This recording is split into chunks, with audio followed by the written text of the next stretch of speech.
Erwin Tulfo.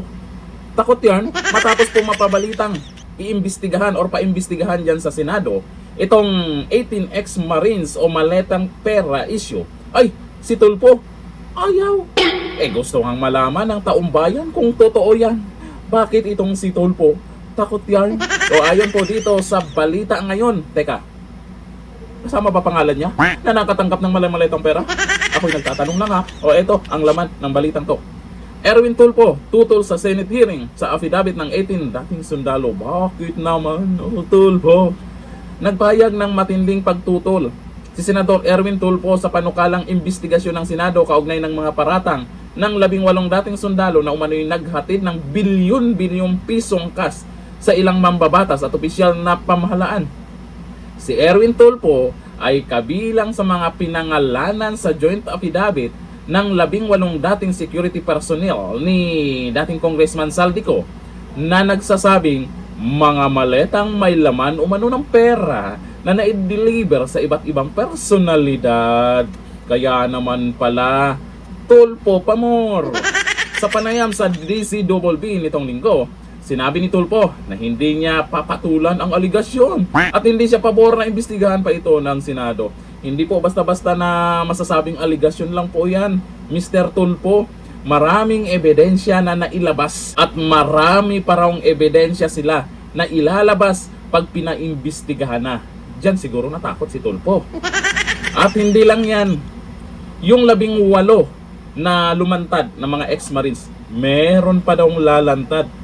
Eto, ang sabi ni Bendalo, Erwin Tulfo pala, sabi niya, di ko na papatulan yan dahil wala namang katotohanan yan. Lahat ng nilista doon ay pinapasinungalingan ang kanilang sinasabi. Mali-mali po. Yan po ang pahayag ni Tulfo. Wala pa nga hindi pa nga naimbestigahan tapos ikaw sabihin mong hindi na totoo. Natural, normal lang yan na itanggi talaga. Wala naman sigurong aamin, ayan, totoo yan, nakatanggap ako ng mali-malitang pera, ninakaw ko ang pera ng taong bayan, pumaldo ako dyan. Wala namang ganyan. Normal lang po yan na itanggi.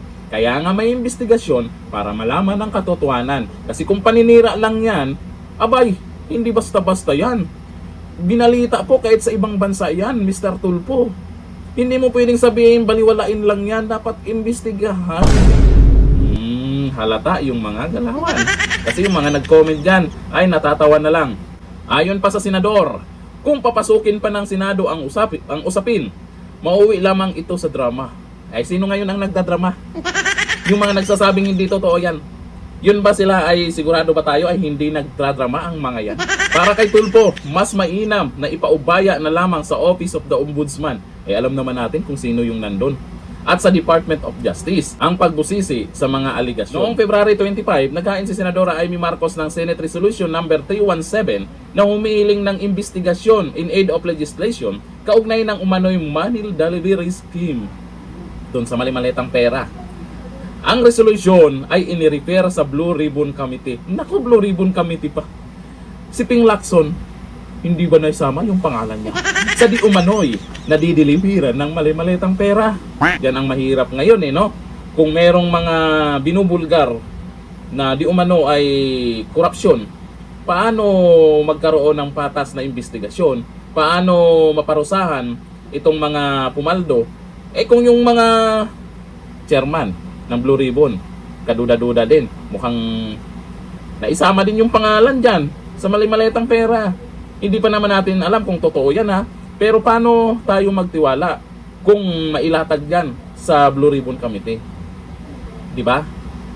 Binanggit sa resolusyon ang press conference noong February 24 kung saan lumantad ang 18 dating Marines at inalahad ang umano'y paghatid ng malaking halaga ng cash sa mga bahay ng ilang opisyal, kabilang sina Pangulong Ferdinand Marcos Jr. at dating Speaker Martin Romualdez. Sa tingin nyo, magkakaroon kaya ng investigasyon? Eto na, si Tulfo.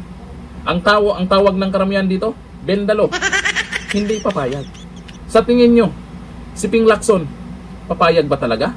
Sa tingin nyo, si Tito Soto pala, papayag din ba? Paalala, nasa majority sila dyan sa Senado. Sa Blue Ribbon, ang chairman, si Ping Lacson. Ang Senate President, si Si Tito Soto. Tapos gusto nila sa ombudsman. Sino yung nasa ombudsman? Si Remulla lang naman. Mananahimik na lang ba ang taong bayan kung kailan nadugtong-dugtong na kung sino talaga ang mastermind? O ayon dito sa mga nag-comment, sabi ni Richard Beto Cruz, ganyan ang majority sa Senate dahil kung gustuin man para malaman ang katotohanan, dapat magkaroon agad ng investigation. Pero dahil kasabwat sila at nakinabang, di umano, lahat sila ngayon ay tahimik. Sabi ni Sean Miraflor, pag sa inyo bawal, pero kapag kay Vice President, okay lang kahit paulit-ulit. Oy, real talk yan, totoo naman. Doon sa impeachment, di ba? Alam naman natin kung ano na yung mga reklamo nila. Ngayon, excited sila na may balik dyan sa Senado, lalo na si Tuta. Di ba? Hindi nila tinatanggihan kahit paulit-ulit na lang. Ito sabi ni Renato Gling, investigate to verify and if found false, then bring them to court. As simple as that. Oo nga eh. Kasi kung paninira lang yan, ireklamo nila itong mga ex-marines. Yun nga lang, bakit ayaw? Kaya maraming nagsasabi, Tulpo, takot yan. Sabi ni Arman Lanoy, noon, idol ko itong mga Tulfo. Next election, ikampanya ko na huwag kayong iboto. Akala ko tunay kayong magprotekta sa sambayanan, lalo't na sa korupsyon. Nakaupo na, iba na ang ihip ng hangin. Oh, nag-ibang ang galawan nila, o lalo si Rafi Tulfo. Noon, idol ko rin yan. Nakasubaybay ako sa mga, Rafi Tulfo in action. Nakasubaybay ako niyan. Yun nga lang, siyempre, malakas siya sa taong bayan. Maraming natulungan sa mga away pamilya. O, pag nag-viral yung away nyo, matik yan, tutulungan kayo. Nung naging senador, okay pa sana nung una. May paimbestiga pa nga sa PCSO, di ba? Pero bakit natahimik bigla? Ang daming nagtatanong, anyari na, Tulfo? Tahimik pa na. Ngayon, sa usapin ng flood control, anyari, Tulfo? Ikaw po yung inaasahan ng taong bayan na kakampi nila. Pero sa usapin na ganito, tameme. Aba, kaya biglang bumaba yung trust rating. Kasi dati, sa mga survey, dumidikit po kay BP Sara yan. Kaya sinasabi ng iba, ito ang malakas na magiging katapat, ang Tulfo. Yan lagi silang dalawa sa usapan. Eh ngayon, halata na ba ang galawan ng mga Tulfo? Malay natin, mayroon silang magagandang gagawin sa susunod pag malapit ang eleksyon. Erwin Tulfo, Bendalo, sabi ng mga nag-comment to. Hanggang dito lang, thank you. Bye-bye.